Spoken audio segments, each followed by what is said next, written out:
Good evening, everyone. From Ramat Beit Shemesh, Yehuda Shamroth, Rabbi Pinchas Winston. We are here to talk about Purim tonight. Normally, we talk about different aspects of the geula shalayma and how to prepare, and the rabbi, with his insights on from Kabbalah and from current events and all of his vast knowledge that he's been preparing and learning through the years, he's going to give us an insight tonight on Purim today. And especially today, with all the problems we've been through this year, with the war we've been going through, and injuries to our soldiers, deaths to our people, hostages, there's just no end to the lachats and stress that the Jewish people are under today. Letting us know that, of course, Hashem is giving us lots of messages for wake up, to come back to Him. I'm sure that's one of them.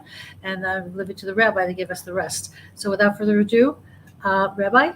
Yes. Okay. Purim today. I'm ready.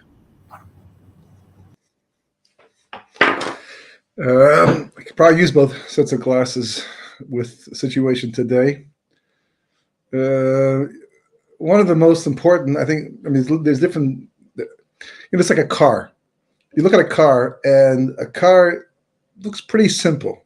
It's got a body and steering wheel and basic components. Some are very sophisticated and now very technically advanced. But the basic idea is that it's meant to be simple. It's meant to be user friendly. It's meant to be something that people can get into and use and automatically just drive without having to think too much about it. And now with onboard computers and all that, it basically makes a point of that you can not even drive. Just sit in the car and be a passenger. There are cars that drive for you. So it seems like simplistic. It seems, but you open the hood, you look under the hood, and what you see is a massive engine with tons of connections and wires and parts, and it's the same thing with the computer. The keyboard, right, and it's pretty basic, looks like a typewriter, and the screen, and and it's quite thin, so it looks like a piece of paper almost. If you have a laptop, and a piece of cardboard maybe. And it belies the fact that you take off the top, you look inside, just take off a key and look inside, and all the circuitry, all the intricate circuitry and all the things making it work and to function and be so smooth. The truth is Jewish history is very similar. That it's simple. It's really quite simple. There's certain components that just seem to be so obvious that anti-Semitism for one, and it says halacha Esav son es Yaakov, that Esav hates Yaakov. It's an inborn thing by Esav, and not just Esav, but almost everybody in the world. And you just have to watch out for it. You have to be aware of it. The amazing thing is that as much as it's such a part of Jewish history,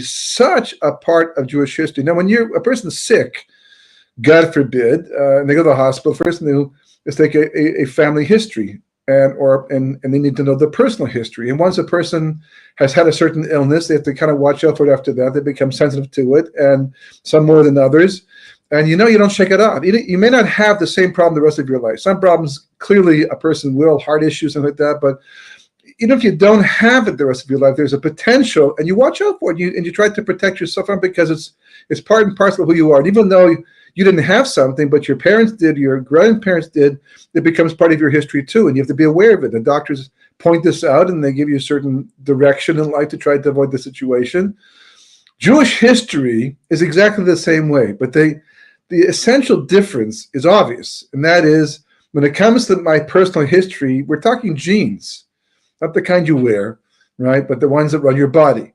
And those genes, even if I don't have all of them, but I do have some of them, and so it is personal to me. It is built-in connection. But Jewish history, I'm a Jew, and I'm part of that history, but I'm living in a different era, right? It's a different epoch. We're living in a different part of the world. It's a different scenario. The Gentile world has changed dramatically over time, and therefore, why should I assume? Why should I think for 1 second that just because something happened terrible in 1933 and there were similar signs going on, that can happen again in my time? And they asked the same question in 1933. Why should I think in 1933 to 1939 that this growing anti-Semitism, which is part and parcel of history, is there any indication that we're going to have pogroms again, or worse, Why? In the beginning, we were one people in Egypt. We were slaves to Mitzrayim. Fine. We were all in the same place. Egypt was one country. They didn't like us. They wanted us to build things for them. And we were stuck. You couldn't get out. You couldn't change the situation. And then we spread to all of Europe. We're no longer one people in one country suffering the same fate. There are Jews south, there are Jews north, Jews east, Jews west. They're all over all over Europe. So why should we think that what happened in Mitzrayim could happen to the Jewish people all over again? Well, some people did, and they got out, and most people didn't, and they got stuck. And then, today, here we are all over the world, right? We left Europe. I mean, we were already in America anyhow at the time that the Holocaust was taking place, but not in the numbers we are today, or the rest of the world for that matter. The Holocaust caused us to go out even further and more Jews to go further, and then our families have built up, and we're all over the world. It's an amazing thing. A small little tiny nation, about 13 million people, believe it or not, that somehow look like they are 4 times that number, because you just find Jews all over the place. So why would we assume that whatever happened in Europe could happen? Again, Europe was taken over by the Nazis, Yamach Shemam, and their collaborators. And so therefore, again, it was like being in Egypt with one power over the Jewish people in one place. It's just a much bigger place, because the borders didn't make a difference anymore. They came all over the place to get the Jews. But now, we're across oceans, and we're, very far away. Fine, in Europe, there's no question, it's, similar situation, and other places, but Canada and the United States and England, we're all over the place. Why should we? Someone's going to take over the whole world and make it like it was back in Egypt? Yeah. Not necessarily in the conventional way that it was done in the past. But then again, now there was Nazi Germany, Nazi Europe, right? In Egypt, it was one king, one people, in one country. Hitler conquered different nations. He didn't really fully control everything, but he had enough control to do what he wanted. He wasn't really officially their king, and the people, there were undergrounds. There were people fighting back. It was not like Paro in Egypt. He didn't have resistance. It was his country. And that's what Europe was unconventional in terms of that type of rulership, but it was enough to carry out whatever had to happen to the Jews of Europe. What about the whole world? Well, we didn't see it coming. I mean, I'm from Canada, and when I left in 1993, was kind of like that sleepy little town, so to speak, where not much happens, and very prosperous place, a lot of nice people, a lot of productivity, but it's not the United States, which is so intense. It's not nearly as intense as other countries in the world, and that's a bonus. That's a benefit. I love that. That was great living in Toronto growing up. It began to change while I was there quite quickly, in fact, but not nearly as much as it changed after I left. And we didn't see it coming. We didn't see, I mean, maybe some did, but we didn't see how the Palestinians would be exported all over the world to all these different cities and bring with them the war. We didn't see how we saw how the Arab world already, by the Intifada, that was a warning sign already in 1987, onward, we saw how the Arab world was able to manipulate the thinking of the Western world, taking advantage of latent anti-Semitism. We'll come back to that, Mr. Hashem. But we didn't see how that would unfold the way that it did, but it did, and change the opinions, and the media would go along with it, and even start to distort the news and the facts, and incriminate Israel and turn them from being the David that they are to the Goliath that they're not, and vice versa with the Palestinians and the Arabs. Didn't see it coming, and today, that's who controls the world. Look what's going on.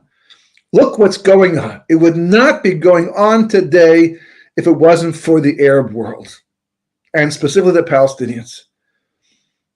I don't even want to go through the whole thing all over again, and it wouldn't make a difference anyhow. I don't think it'd make a difference anyhow. But we could go through the history. We can show how they don't even deserve Gaza. We can show how that they really belong someplace else. We can show how that they've taken what they received and abused it to such a phenomenal degree. We could show how they could live in peace with the Jews if they would abandon their evil ways and their terrible way of thinking.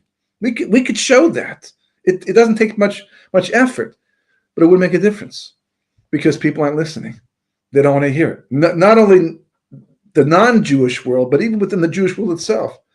Well, we have in our own country, leftists, we have people, liberals, who just don't hear it. They thinking exactly the way they thought in Germany before they got taken off the camps as well. It's not going to affect us. We're not the same people as they are. They're the right. They're the conservatives. They're the Torah world, or the world that is proud to be Jewish, and they're the ones that Hitler's coming after. We're secular Jews. We're Germans. We want nothing to do with Judaism. So he's going to spare us. He's going to leave us alone. And he didn't. He came after every last. They should have read what he wrote. If they had read what they wrote, then maybe they would have thought differently, but they didn't. And he was coming for them no matter how secular, how assimilated, even people who technically by halacha were not Jewish because their mothers were not Jewish, but their fathers were, he counted as being Jewish as well and took them as well. So it's like, and here again, the liberals and all these people who don't hold of Torah, they're trying to, crush the Torah world, passing new laws about the army and putting people in the army now, and you have to stay until learning until the age of 60, otherwise we'll take you gain even though you're a family person, undermining the Torah world, thinking that this is not going to affect them, thinking that and how could they? Their thinking is so wrong and so warped and so backwards. They can't appreciate it. I could tell them, I can say right now, listen, fellas, you're the security of this country. You're undermining it by reducing and weakening the Torah world because your whole protection comes from them. That falls on deaf ears. They laugh at that. That's for the choir. The choir knows it. The choir believes it, but they don't. So it's like, you feel the walls closing in, outside, inside. It's complicated. It's complex. But the most important point is that it's not new. It's not new. And if we would just acknowledge that, the Sforim, the Vilna Gaon, and the Ramchal, they had to deal with the same problems in their time too. It's been going on for thousands of years. Without the Beis Hamikdash, being in foreign lands, it's all part and parcel of being exiled and the end of an exile and the signs that God gives us that the exile is ending and to prepare for it, to do what we can to get out if we can on time. This is all part of Jewish history for the last couple thousands of years. But when they tried to understand what was happening in their time, they went back to the early examples of the same thing. And one of the most important, of course, is the one in Babylonia, right? The Jewish people, the first temple was destroyed. And as a result of that, they were also exiled to, not as a result, but with it, the whole thing, they were exiled into Babylonia. And they were there for 70 years, ending with the story of Purim. And there were events that took place during that 70 years that are very, very important. From the Megillah, you don't get a sense of time, but the actual Megillah starts off and covers a fair bit of time, and it works both ways, because the actual events that led up to the rise of Haman and his plan for the Jewish people seems like it happened very quickly, but also it happened over 10 years, 10, 12 years.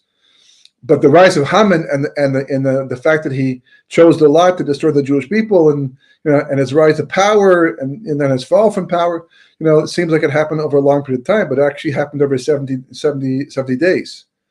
The whole thing over 70 days. 70 is the key number by Purim, 70 years in exile. The whole thing revolves around the number 70, and the gematria of wine is 70, and et cetera, et cetera. We've been down that path before in previous shiurim.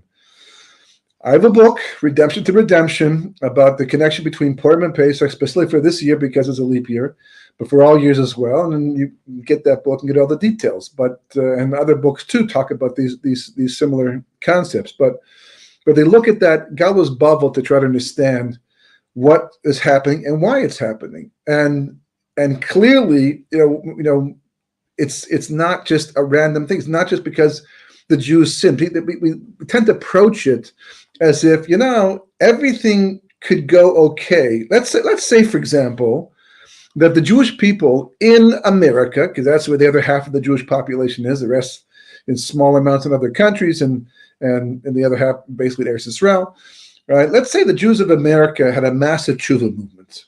For some whatever reason, they were able to pull it off. They had a massive tshuva movement, and then what? So God would say, "Oh, look, they're learning Torah. They're doing mitzvahs. At least the majority is doing that. You know what? Leave them alone. Let them stay. If they're doing so well in this country, why not let them stay?" That's the way we seem to approach it. Oh, they did an avera. Too many people are going off the derech. Too many people are leaving behind Yiddishkeit.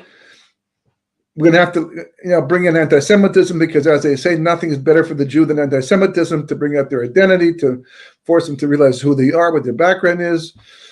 And it's going to have to end the exile in the end. That's the way we tend to approach it, but that's not the way Jewish history works. There are exiles and there are redemptions, and they're not open-ended. History is not like, let's see how long it goes. Let's see how long it will take before we finally have the final redemption. Oh, look at that. The Jewish people are doing a good job of being from, living by Torah, doing mitzvahs, being mentioned, all over the world. They don't need to come back so quickly. Let's just wait and see what happens, how it goes. Oh, look, they're going for the derech. Let's bring in anti-Semitism. Oh, let's bring it back to your sister. No, it's not like that. It's not like open-ended. History is supposed to last 6,000 years. The Zohar says Techis HaMesim, and the resurrection of the dead, is supposed to last 214 years, and that's after 40 years of Kibbutz Galus. There's a timeline. There are events. What the Gemara calls Ketzim. There's a machlokas in the Gemara. It's not really machlokas in the end. A machlokas means an argument, right? Lots of arguments in the Gemara. And one of them is Rabbi Eliezer. This is in Sanhedrin on Sadi Zayin Amud Beis. Starts off by talking about all the Ketzim for Mashiach have come and gone, and we lost it. It's finished. We no more, none of that anymore, which sounds very demoralizing, but it's not the way it is. Then following that is Rabbi Eliezer. He says, if the Jewish people do tshuva and maisim tovim, then Mashiach is going to come, and the geula is going to come, and it'll be, Shalom al Klal Yisrael, right? I'll call Klal Yisrael, right? And that's the ideal. But if they don't, then it's just going to keep going on and on and on and on, and no redemption. That's what he says, which again is back to square one, very demoralizing. Rabbi Yeshua comes along and says, "No, chas v'chalil, you telling me that if they don't do tshuva maisim tovim, the Mashiach won't come?" No, instead, what's going to happen is Hashem will raise up a king who will make decrees, decrees like Haman did in his time, and the Jewish people will come and do tshuva and maisim tovim, and then Mashiach will come. So, is he arguing? No, he's not arguing. He's just adding something. He's just saying that the difference between your opinion and mine, I agree, tshuva and maisim tovim, although the truth is the Gra says otherwise, and the Ramchal, and the Leshem, and it's in the end, it's not going to be too luya, because the Gemara itself says it can either happen because we're kulo chai or kulo zakai, which means either we're doing tshuva, massive tshuva, and we merit Mashiach to come in a nice, comfortable way, or it happens because history just runs out of time. And that's the way we seem to be going. That's the way the Leshem says is going to happen. Hashem himself is going to bring the geula, which means it can happen any moment in time, and we're not ready for it. We're not ready for it, but it'll happen anyhow. And the question will be what the effect will be if you're not ready for it.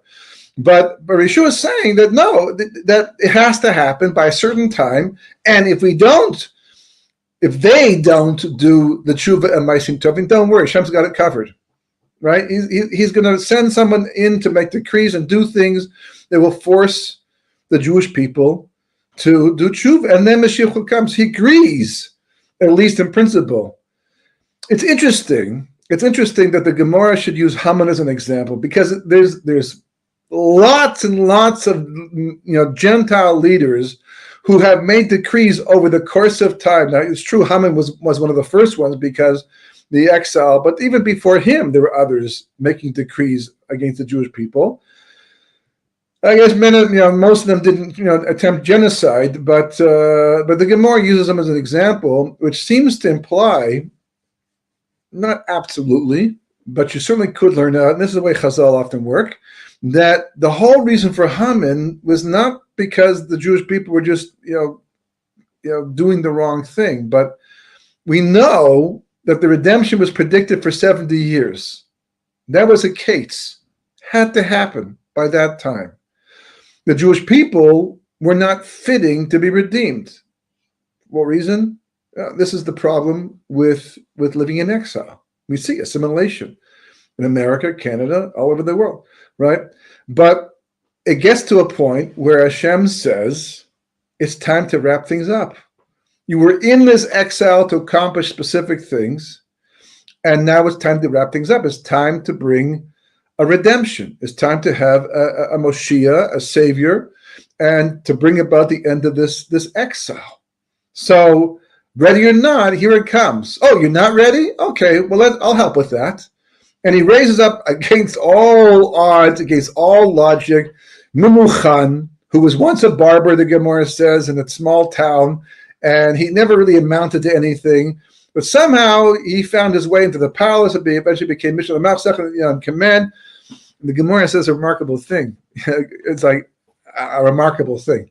The Gemara says the handing over of the ring from Achashverosh to Haman to give him the permission to do with the Jews as he saw fit had more of an impact to cause the Jewish people to do tshuva than the 48 prophets who prophesied over the whole period of time of 1,000 years of prophecy. Yirmiyahu, Yechezkel, Yeshaya, all these prophets, all these great prophets who came on behalf of Hashem to tell the Jewish people what they're doing wrong, to fix it up, to make things better, they weren't mashpia.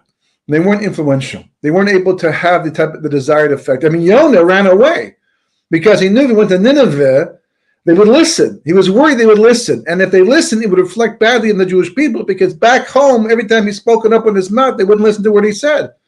So they would do tshuva and be saved from destruction, but the Jewish people wouldn't do tshuva. It makes them twice as bad. So he didn't want to create that scenario, so he ran away instead. Didn't work out the way he planned. But that was the kavanah in there. And just this handing over this ring. And the Gemara says, again, in Mitzrayim, right? V'yakam melech hadash. One king, one leader rises up.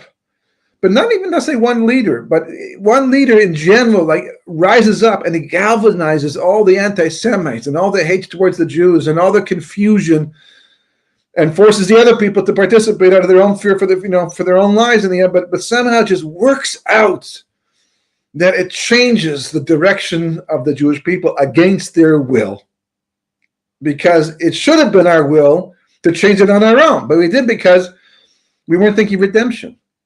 We're just thinking exile, until, of course, the exile becomes so bad that we can't help but think redemption in the end.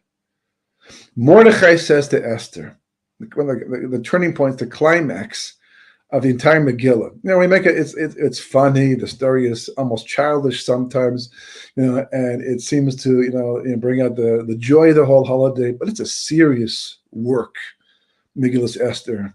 You should read the Gra's interpretation of the psukim, and so much information has been conveyed to us.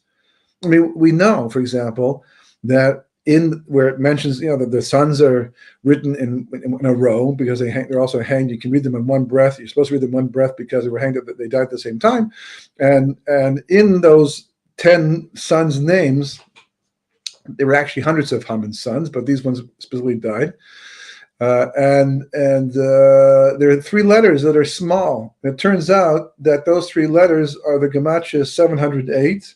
And right after that, Esther says, if it pleases the king, can we do this again tomorrow? And they're already dead. So what are you talking about doing it tomorrow? So between the 708, which is when the Nuremberg trials took place to kill the Nazis, at which Julius Streicher, on the way to his gallows to die, yells out, Purim, 1946. I mean, I'm sure I would love to have been there just to see the faces of the people there. I don't know if it made much of a difference to the Gentiles that there, but the Jews who were there, I would love to have seen their faces of what? What are you talking about? And then Newsweek, who recorded, they recalled the event and said Purim is a Jewish feast. They explained what he was talking about. I mean, this is our mortal enemy going up there. Now, did he do the research? Yeah, Amalek does that. Hitler, he understood the Jewish people. You read the things that he wrote. He seemed to understand Jewish history. He wrote about these things. He as stupid and as cruel and as mean as he wasn't the most unintelligent person, and he was pretty talented too as an artist. But it doesn't make a difference. God is talking to us. God had Julius Streicher say that. Ruach HaKodesh in Mordechai and Esther, as the Gemara points out, as they're debating, should we record this? And they find a source through Ruach HaKodesh that there's a fourth reference to the war against Amalek. And they record this and they build into it, seemingly, I mean, no one left, by the way, the following things, reporting, how could you? You're talking about a future event that no one even knows is going to happen. But somehow it's relevant. And he goes up there and ties it together very nicely by saying, Purim Fest, actually, as he calls it, Purim Fest, 1946. Who said that? Well, he did, came out of his mouth. But God talks to us through the mouths of our enemies when he can't talk to us into our own ears from his own mouth. Prophets today, we don't listen to his signs. So, all of a sudden, Toronto in Canada is in the news. South Africa already weird, right? And they're really pushing it. And whatever the reason, whatever the pressure it is that's causing them to do this insane anti-Semitic thing, it's still b'nishamayim. It's still happening. It's still the reality. You can argue all you want what their kavanah is, but the reality is the reality.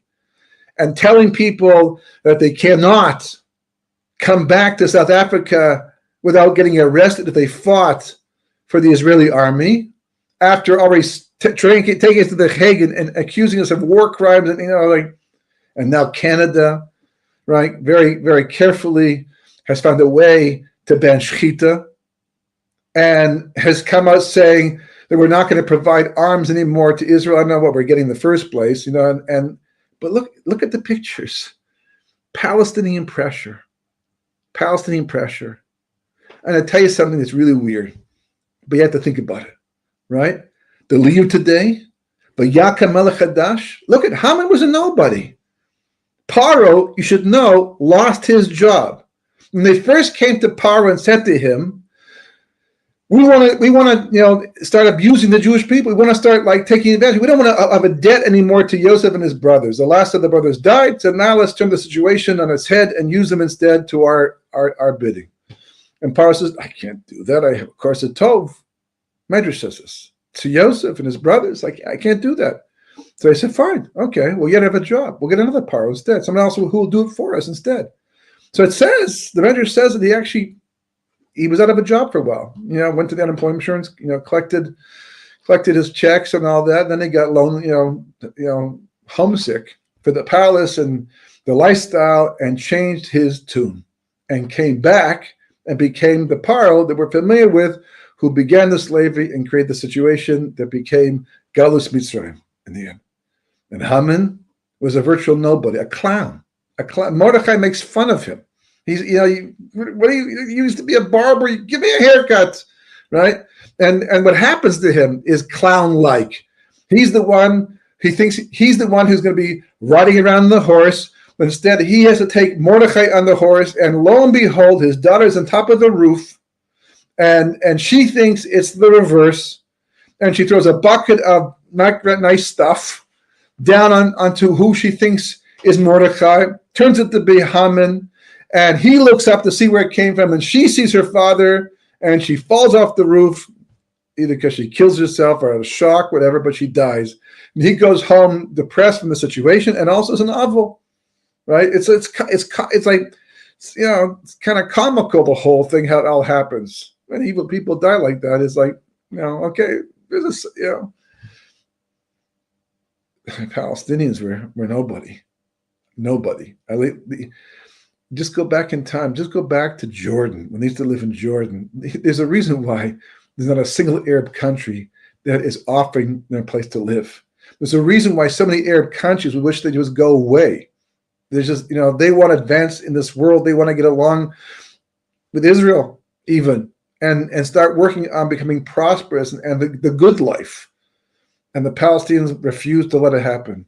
And they just keep growing and growing and growing in stature in the eyes of the world until even our own people are standing up on their behalf in America, calling Israel, not nice things. B'yakem el chadash. Here we are once again. V'yishma, v'yishma kel. That God will hear. It's not v'shema kel, God heard, because that would go on what he did back in the time that he was about to die in the desert from illness and lack of water and all that, right? V'yishma kel. In the future, God will hear. What is he going to hear? He's going to hear us. Why? Because of the Yisurim they were suffering. And Mordechai says to Esther, he says, you're in the king's palace. That's amazing. Okay, how he got you there is super hashgacha pratis. It's just incredible. The events, the Gemara talks about all the different things that happened that were miraculous, and Yotzim in a klal to get Esther into the palace and become the wife of the king. After Vashti, the whole thing, and she's hesitant because she's nervous and she's scared. But Mordechai says a fantastic thing. He says, don't think that you can hide in the palace and be spared all of this, because you are. I mean, that's what you're doing.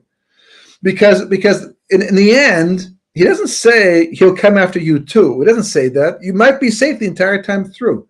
But he says that the geula is coming, the redemption is coming. It's a little struggle first, but it's coming. And the only question you have to ask yourself is, do you want to be the one through whom it happens? Because for all you know, we're looking back at the wedding for all you. Clearly, that's the reason why this is all taking place in the Megillah, and she became the queen, and she's able to, the position that she's in. But at the time, you didn't know for sure. Living within the moment, they didn't know. He says, all you know, all this hashgacha was just to put you in the position to be able to do this redemption through you, and you'll be famous for it. Megillah Esther, as opposed to Megillah something else, right? That's your choice. It's coming. I see it coming. I know it's coming. I believe it's coming. There's a prophecy it's coming. Okay, so we don't have the 70 years to know exactly, but they also didn't know exactly when the 70 years were up. But it was a certain time frame. We don't have that type of time frame, but we do know it's going to happen. We know that this exile, it's not like it was foretold even long before there was even a Roman exile. We already knew back in Yaakov's time. The Medrash tells us that the angel kept climbing and climbing and climbing and climbing. We knew it was going to go on for a long, long time. That's quite a prediction to make, and here it came true anyhow, right? And but we know it's coming. We know that the redemption has to come. We're in Mordechai's shoes, and the palace that we're hiding in, Eretz Yisrael, is called the King's Palace, right? Living in the palace, right? There's a book called Living in the Palace. The Eretz Yisrael is the King's Palace, and you can learn from Esther that living in that palace. Right, and every time it says Hamelech, and the Megillah is referring to Hashem anyhow, right? But living in the palace is a special protection. There's no question about that from what's going on in the rest of the world, even the rest of the country. There's a certain, but the question that Esther had to deal with is also our question too. We can't look the other way. We cannot simply say, well, they're there, I can't talk to them, they're stuck. I thought of writing an essay, because after trying for so long to talk to people and convince people, it's just so hard. I mean, decades have gone by. There are three groups of people. I don't know if I mentioned this before in the past, but there are three groups of people, basically the Jewish people. They're the masses of Jews who they don't want to know what's going on. They don't care what's going on so much. And when it gets bad, they're just stuck. And that's happened thousands of times through Jewish history. No matter how much warning. They went to warn the Jews of Europe in the 1930s, from shul to shul, and they got thrown out. It's not going to happen here. You guys are just hyping the situation to try and get Jews to move to Israel, to Palestine at that time, right? And they threw them out, and they were sincere in their warnings. But they may not have come from a Torah perspective, but they definitely saw what was happening in Europe, and they believed it was going to get worse and worse, and they were right in the end. And Harbe Shlichim Lamako. God has many messengers, and sometimes very surprising ones, And but you couldn't convince them. And there's a second group, smaller, much, much smaller group. That group, they kind of know what Jewish history is like. They know what it's about, exile, redemption. They know, but they don't act on it. It's not real to them. And they hope that it's not going to happen in their lifetime necessarily, either or. If the exile is going well, they don't want redemption. If the redemption, is going well, they don't want exile. But they're not willing to make those sacrifices, to make those moves, to uproot themselves, to go do what has to be done before the crisis becomes the crisis that it becomes. And there's this very, very, very, very, very small group of Jews who not only know what Jewish history is about, but they act on it too. It's their reality. They live with that reality. They understand it and they act on it. For that, some people, they left Europe in time and didn't suffer the Holocaust. They had to leave things behind. Others maybe left earlier. There are some major differences every time. In Babel, there was a major difference. In Europe, there was a major difference. Today, there's a major difference. In Europe, there was no real official Jewish homeland, even though there were Jews living here and building yeshivas, and the Jewish agency was here as well.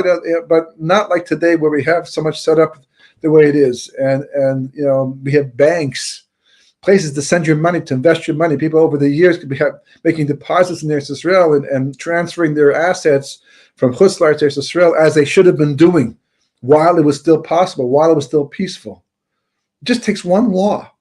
Can you imagine today that if all of a sudden Jews realize in America and Canada and England, places where they're living in the diaspora, yes, it is bad. Yes, we do have to get out. And the Canadian government says, fine, but you can take up to $10,000 per person.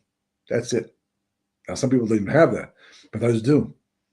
And we'll maybe can't even sell your house because there's no time.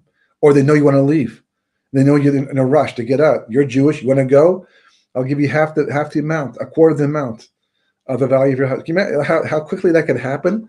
Scary, right? And it's like all too tough. But sudden people would say, but that's the way it's gone in history for the Jewish people, because it is a pattern that repeats itself.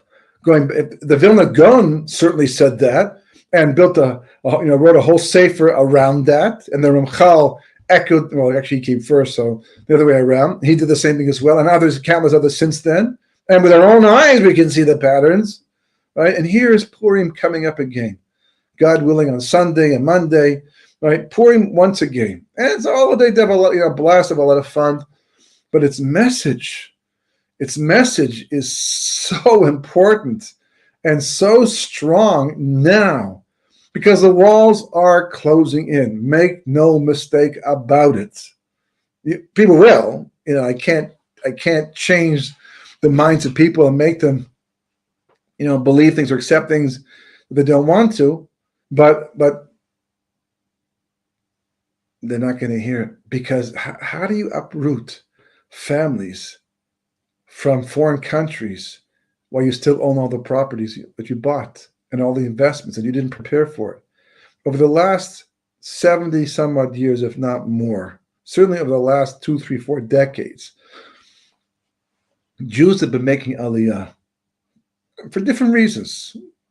Depends who you ask, but a lot of them, because this is the place that Jews belong. This is the best place to be a Jew. And they did have good lives where they came from. They could have stayed there, done well, like everybody else.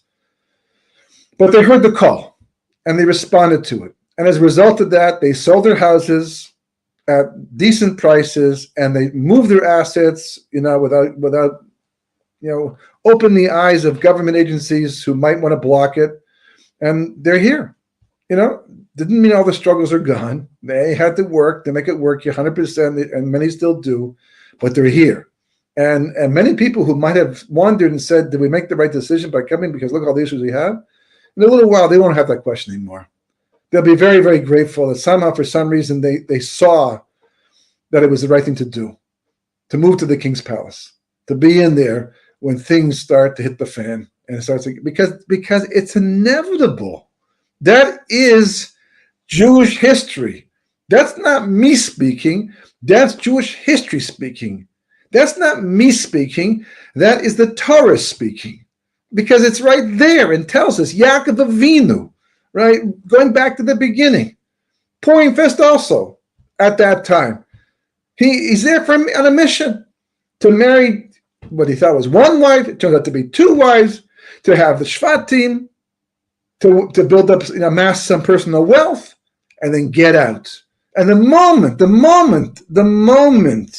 that Lavan didn't treat him the same way, and his brothers-in-law, who they owed their lives to Yaakov Avinu, began to make up stories and blood libels, Yaakov said, oops, that's my sign. That's my signal. I'm out of here. And then God says, yep, you are. That's the way to go. And he goes. Because anti-Semitism is the norm. The Torah says it. Jewish history says it. Come on, please. We hope not, and we dream not, and we pray not. But reality is reality. It's the norm. And when it's not there, that's abnormal. That's a miracle. That is God holding back the hatred so the Jews can live in peace and fulfill the mission they have while they're in exile. But the moment that mission's over, the moment the job has been done, then God says, okay, you no longer need to be protected anymore. And he starts to move out. He starts to pull back his protection. And that is the world today. You're watching the world today collapse. It's not going to get better. Not before it gets worse. Does anyone think otherwise? Hope? Yes. Everybody, I hope. Believe me, I hope otherwise. I'd love to believe there's one last huge miracle that God has in mind where he says, I'm not going to take it the full distance this time. Instead, I'm just going to turn around the minds of everybody. Nahafuhu, right? I'll change the dust of people by going to their heads and tinkering with the way they think. I would love to believe that's going to happen. And maybe it will. And if it does, I'll be happy to be wrong. But at the end of the day, that's not where the things seem to be going. And what you're witnessing is God saying one thing and one thing only. The exile is coming to an end. The redemption is at hand. And as Mordechai told Esther and really all of us, because that's why they recorded it in the Megillah. He's not like, by the way, here's what I told Esther, just so you should know. Like someone calls you up and says, I spoke to my brother today, this is what I told my brother. like you care. And if you do, it's still not for you. But when they recorded in Megillah Esther, at the risk of angering the nations around them, right, they were telling the Jewish people, you have to learn this lesson. That you have to recognize the signs of an exile coming to an end. You have to realize that redemption is at hand. And then the question to ask yourself is, what role do I want to play in it? Do I want to be passive? Do I want it to happen through somebody else? Right? It may not be called Megillus, whatever, your name, fill in the blank type of a thing. But in Shemayim, it is. In Shemayim, you'll get the credit. Because Baruch will make you a hero. You'll be the hero. But if you don't, then you become a victim instead. And that's the scariest part of all. I don't know if anyone died in the process of getting to that point back in Persia. I don't know. It says that the nation fasted for 3 days and a miracle happened and Haman was toppled. But they also went to war against the Jews. I don't know if people, every Jew survived what happened. I don't know. We don't know all these details all through the entire thing. And we certainly have had lots of casualties just in the last few months already in various different capacities. It's a tense time. But you have to understand and learn from Purim. It's an opportunity, right? And rather than focus on the Haman and the Amalek and the Melech Hadash, who's affecting the whole world, it's God's way of telling the Jewish people, get ready, here comes the end. So, where do you want to be when that happens? And that's why I always come back to the same mashal all the time, the same analogy, like musical chairs. It's just a fantastic example. I remember as a child, I haven't done it for many years, but I remember as a child, that tension that's inside of you, knowing that the music is going to stop at any moment in time. Will you be next to a chair when it happens? Will you get the chair, or will you be knocked out? Right? And the music is coming to a close on this final exile of the Jewish people, exactly as predicted. All the details are falling into place the way Chazal said they would. So what else can he ask for in terms of simanim? Are you ready? So this Purim, as you're celebrating and as you're enjoying it, God willing, and hopefully we'll be able to do it with whatever peace we have in the world at this point in time, don't forget what's going on. Understand, learn from Purim. Apply its message beyond the day itself, so that when it finally does happen, you will be ready. Purim Sameach, and it should be peace and simcha for all of Klal Yisrael. We should have geula shalayma, should come without any more suffering, any more difficulty, any more pain, any more anti-Semitism. Just riding on a cloud, as the Gemara says. Amen, Rabbi. Thank you so much. I hope you're right. I hope we can learn lessons from this. And people had these questions. But first of all, I had a few thank yous to people who watch, saying thank you so much for these Thursday and Wednesday classes this week. Thank you for thanking me. And we want to know, a couple people have wondered, are we supposed to tone down our celebration a bit this year because of the hostage situation? And it's like, hey, breaking the glass under the chuppah. We can't have a complete simcha, be with a simcha, but we can't have a 100% joyousness without remembering something very significant, like we don't have a Beis Hamikdash. That's, to me, that's the analogy I see here. Yeah, but the difference is that, if you look at Purims in the past, it was like basically people abandoned themselves to the moment. They didn't think about what's going on in the world around them. Most people, and it's very easy to do that on Purim. You get there with the family, get drunk a bit, have a good time. It's a lot of activities that distract you. It's a very distracting day, in a good way, for the right reasons, right? But this, you have to understand, like, these are powerful. I didn't have a chance to do it today, and I don't remember I did in the past. But the 4 mitzvahs of Purim, they actually correspond to the 4 areas of the Mishkan, right? The Mikra Megillah corresponds to the outside area of the world in which the camp of the Jewish people was, where you don't have the same level of divine providence, same level of miracles. And then you have inside the Chatzar itself corresponds to Matanas V'Yonim, the gifts to the poor. And then inside the Kodesh is the Mishloach Manos. And then finally the Mishteh, the Suda itself, corresponds to the Kodesh Kodeshim. That alone tells you that the mitzvahs themselves are a progression in holiness. The progression in terms of relationship with the Kodesh Baruch Hu.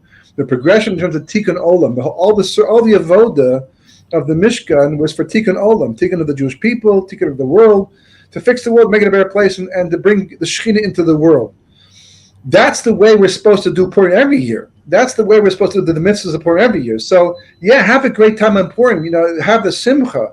But do it in a way that recalls what we're supposed to be doing, because that energy is what we need to be matzliach against our enemies. Wow.